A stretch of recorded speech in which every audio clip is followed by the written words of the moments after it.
you. That was so lovely. I'm gonna bring you on the road. That was great. I feel like I need to start, and by the way, I'm totally improvising this. Is anybody born on August 14th? Anybody?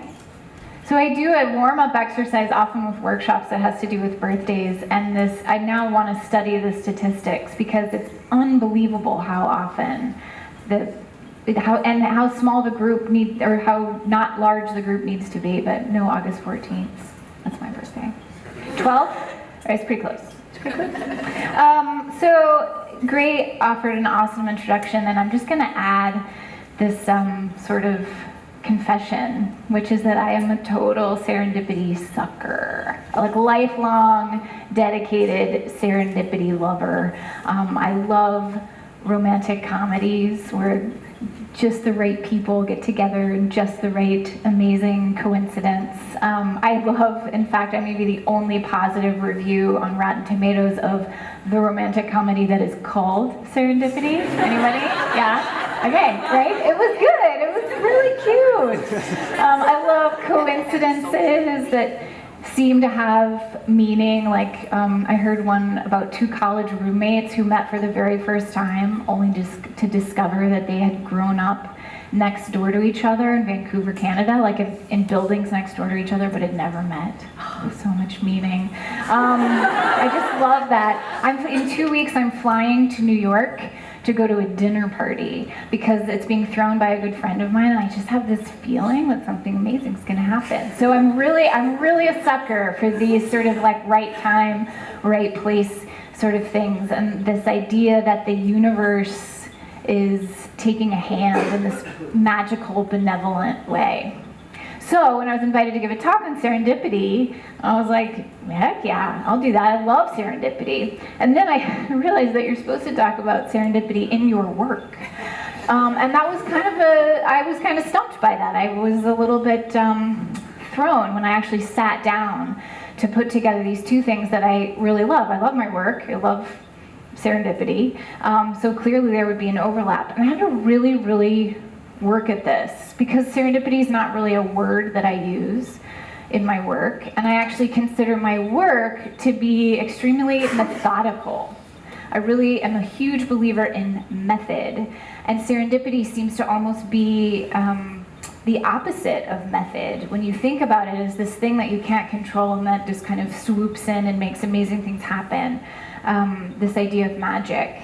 But I love the balloon trick up here because that actually proves, and I'm not necessarily denying that wasn't totally magic, but I'm just saying it's possible that that he planned that really carefully and that there was a lot of practice to make that happen. And I think that's the case I want to make today, that actually serendipity is a thing that we do have control over, and that we can invite in a very purposeful way into our work as creatives. So in my journey to discover this, I started with the dictionary. So this is the Merriam-Webster definition for serendipity: the faculty or phenomenon of finding valuable or agreeable things not sought for. And this really hit me hard. I actually really love this. I find this really provocative. And the part that really got me was that you are finding value, and that you're not seeking it, but you're choosing to find value in this surprise, in this phenomenon. And that was the part where I felt like, oh, okay, I can choose serendipity. Because I decide what's valuable to me. So I sort of started tinkering with it, that serendipity maybe is being open to finding things you weren't looking for and seeing value in them, which to me implies that you're utilizing these things that you didn't predict, which of course implies that you are making predictions, which I think we all do. I'm actually really, really prone to visualizing things before they happen, and very visual, like my mind's eye is very keen. And then finding that those things don't come true, so I'll visualize what this room looked like, and then I have to walk in here this morning and be like, oh wow, I didn't have the murals right. So, but how do you choose to make that useful to you. So you have to let go of a plan. It doesn't mean that you can't have a plan, but it means that you have to be willing to let go of the plan, allowing things to change as you learn, which kind of also implies that you're going to be wrong sometimes. And I think that's where method comes in, at sort of practicing what you're going to do in those moments when things don't go the way that you thought they were going to go.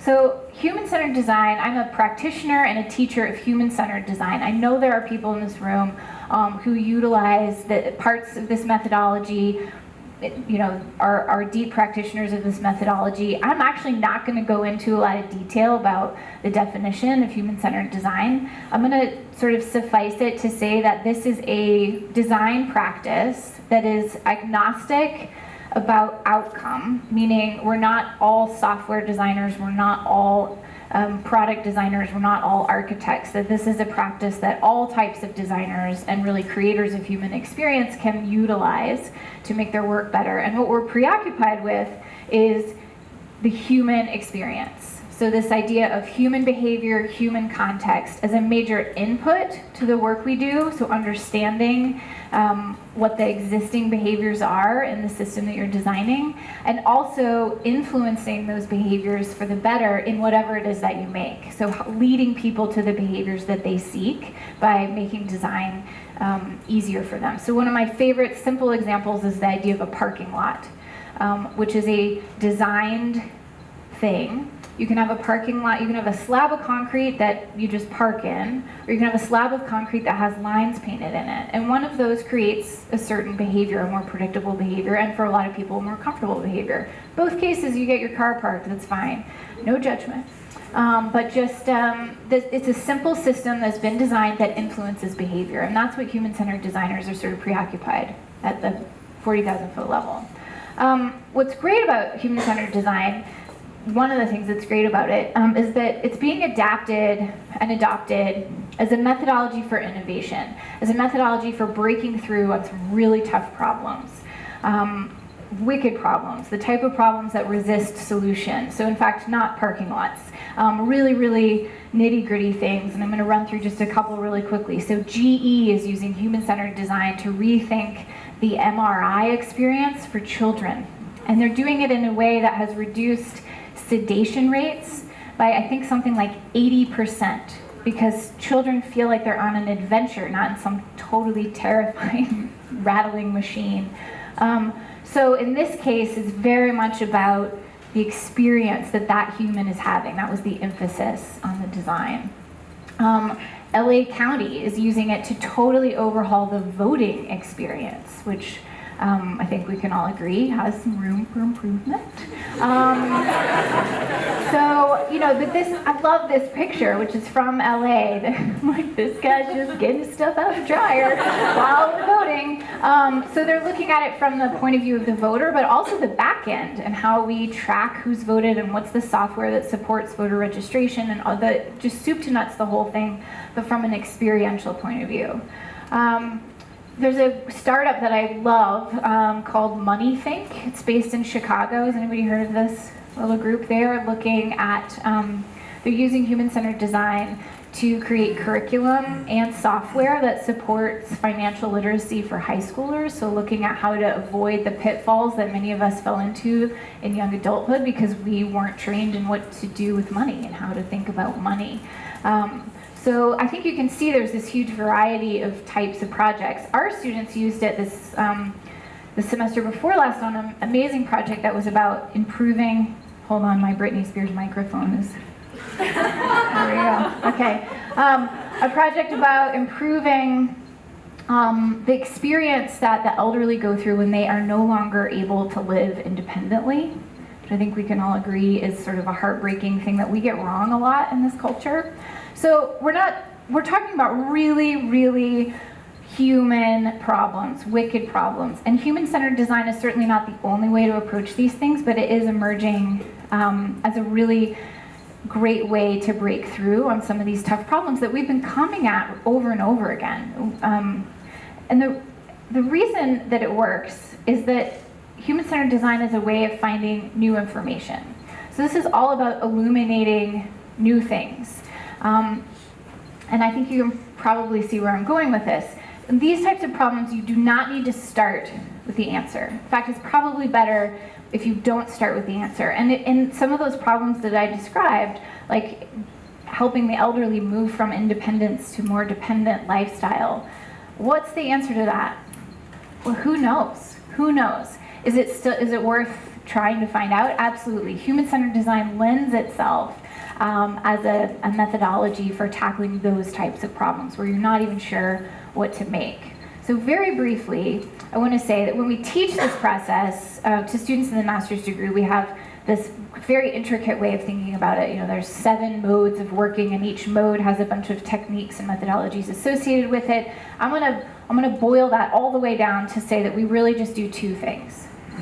We use methodology to understand people, to understand humans and their behavior, what motivates that behavior, and then we make something for them to experience, for them to actually interact with, and we use that interaction as a way of learning more about them, of understanding them better, so that we can make something else for them to experience, so that we can understand them better, so that we can make something, so that we can understand, so that we can make.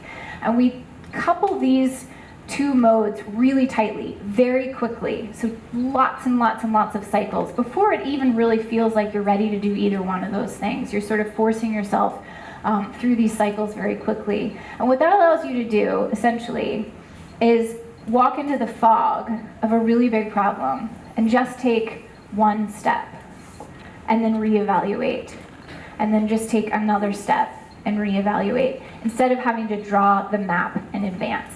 You do not have to draw the map in advance. You have to take tiny steps, and really it's the only way to go through a fog. Because if you have a map in the fog but you can't read the ground, then what good is it? You really just have to navigate through that. So this allows you to take on these problems without knowing the answer in advance. Now this is really kind of scary for some people. It's scary for me, I will admit. There's a phrase that I think we've all heard, this sort of vaguely British phrase, begin with the end in mind. I do think you have to read that with a British accent. Begin with the end in mind.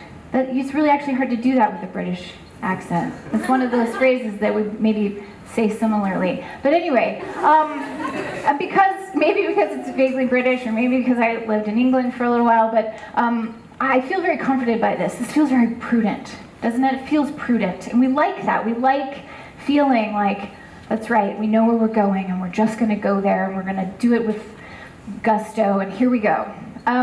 But you can't do that if you don't know the end. So I'm not opposed to beginning with the end in mind. I actually think beginning with the end in mind is awesome if you're cooking a turkey at Thanksgiving. You should know how many people and how big that turkey is and how long it's going to take and safe temperatures for turkey consumption and all of that. You should begin with the end in mind. If you're driving to Tulsa, you should begin with the end in mind. If you're doing a knee replacement surgery, there are a lot of really good things. Yeah, you should not do that. That is not a foggy thing. So there are a lot of really worthy things to do in the world where you should begin with the end in mind. Professionally, I am interested in problems where you cannot do that, where you just have to begin. And what this doesn't mean is that you have to just kind of like, oh, we're just going to see what we can figure out. Let's go for a walk and see if an idea falls out of a tree. Although, I will say, as a little bit of an aside, we're obsessed with that lore. We love the lore of serendipitous events and breakthroughs and eurekas. And actually, one of the most famous ones is Newton's apple falling out of a tree. And he's like, oh, gravity, I got it. I mean, what if he had been standing under a different kind of tree? Would we still have not figured that out? I doubt it. But we love that story. We're obsessed with sort of this like, oh my gosh, fell out of a tree, now I get it. But you don't have to do it that way. You don't have to wait for it to fall out of a tree. You can actually think about methodology. And the case that I want to make for a methodology for serendipity is that serendipity illuminates new information.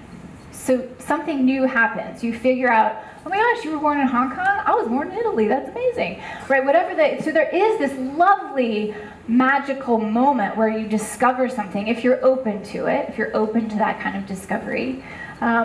you see this new information. If you have new information about a problem that's really hard to solve, you're going to be able to see the problem in a new way. So you're going to see the problem in a new light, and that is going to allow you to see new solutions to the problem.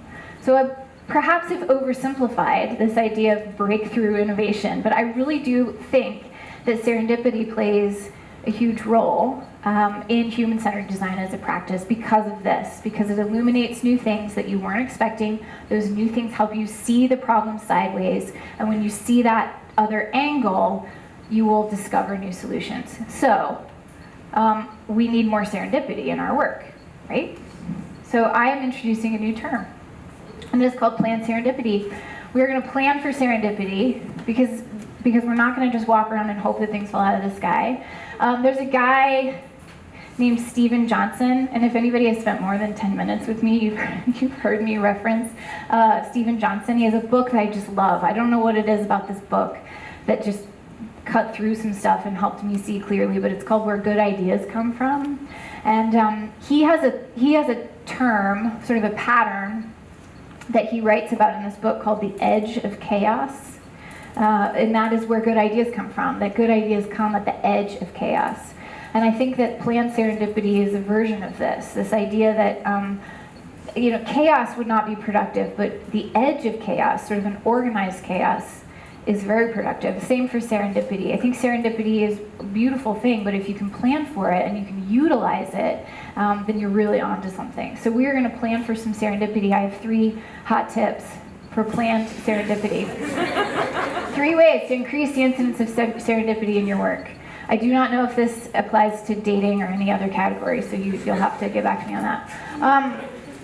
3 ways to increase the incidence of serendipity. First, you need to leave your desk. The answer is not inside your computer. There's lots of good stuff in there. You should definitely keep using the internet.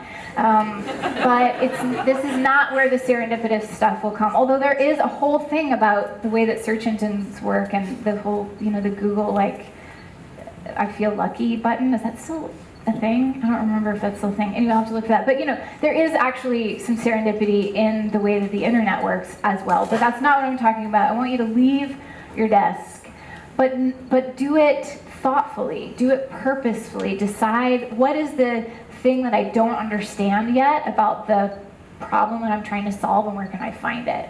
So we had some students who were working on a project about the experience of getting groceries home when you live a great distance from fresh food and you're reliant on public transport. Now, our students, they've never had that happen. For the most part, they're very fortunate that getting groceries home on public transit for 90 minutes is not something that they have experienced before. So they had to go to experience it. So here they are interviewing this woman with her cantaloupes and her little purse. Just love this picture. And they are also, you can see, he's got a shopping cart. They did the same thing. So they went out with a grocery list, and then they had to get on the bus and come home. And guess what? You cannot buy frozen items, for example. So there are a lot of little things that you discover that might be on your shopping list, but that you cannot take home, either because they're too heavy or they're going to melt or whatever. They had to go and discover those things for themselves. And that's this kind of visceral data that serendipity provides, very visceral information. And if you treat it as data, if you utilize those discoveries, it can be very informative to your process. This is another student named Chris. And we were looking at a project trying to increase ridership on public transit for SMU students. So the light rail essentially goes through our campus, but very few SMU students or faculty, myself included, use DART to get to campus. And so we were trying to figure out if there were some interventions that would increase ridership. Now, the students had to go out and experience it, similar to the grocery store project. But Chris was a DART expert, so he was one of the exceptions. He used the DART exclusively for transportation, knew it like the back of his hand. And when you go in knowing about the experience, you have a tendency to make a lot of assumptions.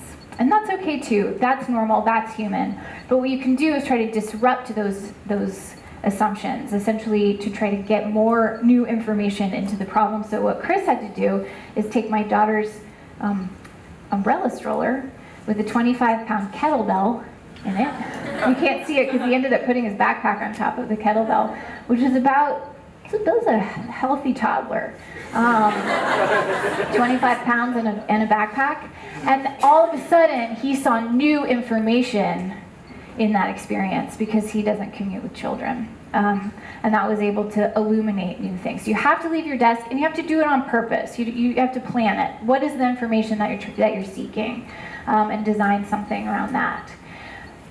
The second thing is that documenting is a great way of actually creating serendipity, and documenting in a mode that we're not really used to. So the one that I'm going to propose is sketching and writing by hand. And then putting that out in the world. So a lot of what we do is in vertical workspace. So we use the walls a lot. There are two sort of serendipitous things that happen, and one of them, if you'll bear with me, if there are any neuroscientists in the room, I'm going to apologize in advance for botching your entire field in the next 3 sentences. But when we document in an alternative way, so we document like this a lot. We're very good at this. We've gotten very good at this, and we've actually gotten good at conversing as well. So we talk things out a lot. But when you document with pen and paper, new neural pathways are illuminated inside your brain. This is the part that the neuroscientists are going to be like, this is more or less true. And when new neurons get involved, you have new ideas. It's like the ultimate serendipity inside of your brain. New things are going to come to you without you even having to try. It is this magical right place, right time phenomenon that happens. So using alternative modes of documentation, and particularly externalizing, is a great sort of accidental way of coming up with amazing ideas just inside your own head. The other reason that you do this, so this is a photograph from our studio class. You can see Gray there and me looking skeptically at one of our students. What I want to highlight is what's on the walls behind them. So this room has layers and layers of these foam core boards with information on it. I think that a lot of people think we do this because it photographs so well, but actually, doesn't it? Like, look how it just looks we're so creative. But actually, we do it so that you can accidentally run into old information when you get new information. So the old information may not be valuable when you get it, but it might become valuable later. And if it's hidden inside some Dropbox folder, you're not going to just stumble upon it. So surfacing and externalizing this information so that you can stumble upon it visually later when you have more insight and you know more about your project. This is an amazing case for serendipity. And the last thing is build before you're ready. So when an idea is new and we want to see if that idea will work, it makes us very vulnerable. Putting something out into the world and showing it to people and saying to them, we made this thing, it's not ready, tell us what's wrong with it, is actually really hard. It's really hard because it's you made the thing. You put your love and time and talent into this thing, and people are going to be like, ooh. But you have to anyway, because of what you're going to learn. So there are going to be things that you could never have predicted that you're going to learn from building before you know the answer. And I do literally mean building, having a physical experience in space. So this is a woman who is prototyping inside of a cardboard box a food truck concept. We'll leave it at that. What happens when you build before you're ready is it forces decisions you did not even know you needed to make. So this woman, do you want me to get that? All right, this is Kate. So this woman had to make some decisions that she hadn't thought of, but that became really critical in the feedback. So what's on the menu, and how much does it cost? And if you zoom out from a picture like this, it looks a little frivolous. It's balloons and Post-its and construction paper. But she made really hard, specific decisions in order to build this prototype. And she did it out of these quick materials because that's all she needed to build it out of. So we don't need to buy the Airstream trailer quite yet. We just need to test a few things. And those decisions are serendipitous, where you think, okay, I'm going to make a menu. Oh, I need to make a menu. I haven't thought about my menu, right? So building forces, making things forces decisions that are serendipitous. And this is my last story. This is the same project. We were trying to increase ridership on DART among SMU students. And this one team had an idea that they were going to do like a talk series. It was like Creative Mornings on the light rail. They called it TED on a train. It was short talks on the train. And they were like, people are going to flood this. This is amazing. We're going to do this. But before they were ready, they had to go out and have people experience it so that they could find out the things that they didn't know yet. And what they found out, there were a lot of things they found out. There's a video, but I'm not going to show it. But it's an amazing video. If you want to see it, I'll show you afterwards on my phone.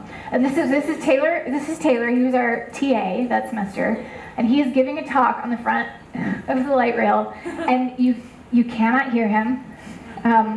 He can barely keep his balance, and about 7 minutes into the video, he starts getting heckled by strangers who were basically like, I'm just trying to commute. I've had kind of a long day. Can you please stop? So he was interpreted as one of these crazy zealot people who kind of get on public transit and convert you to whatever the thing is. So TED on a train, not good, not good.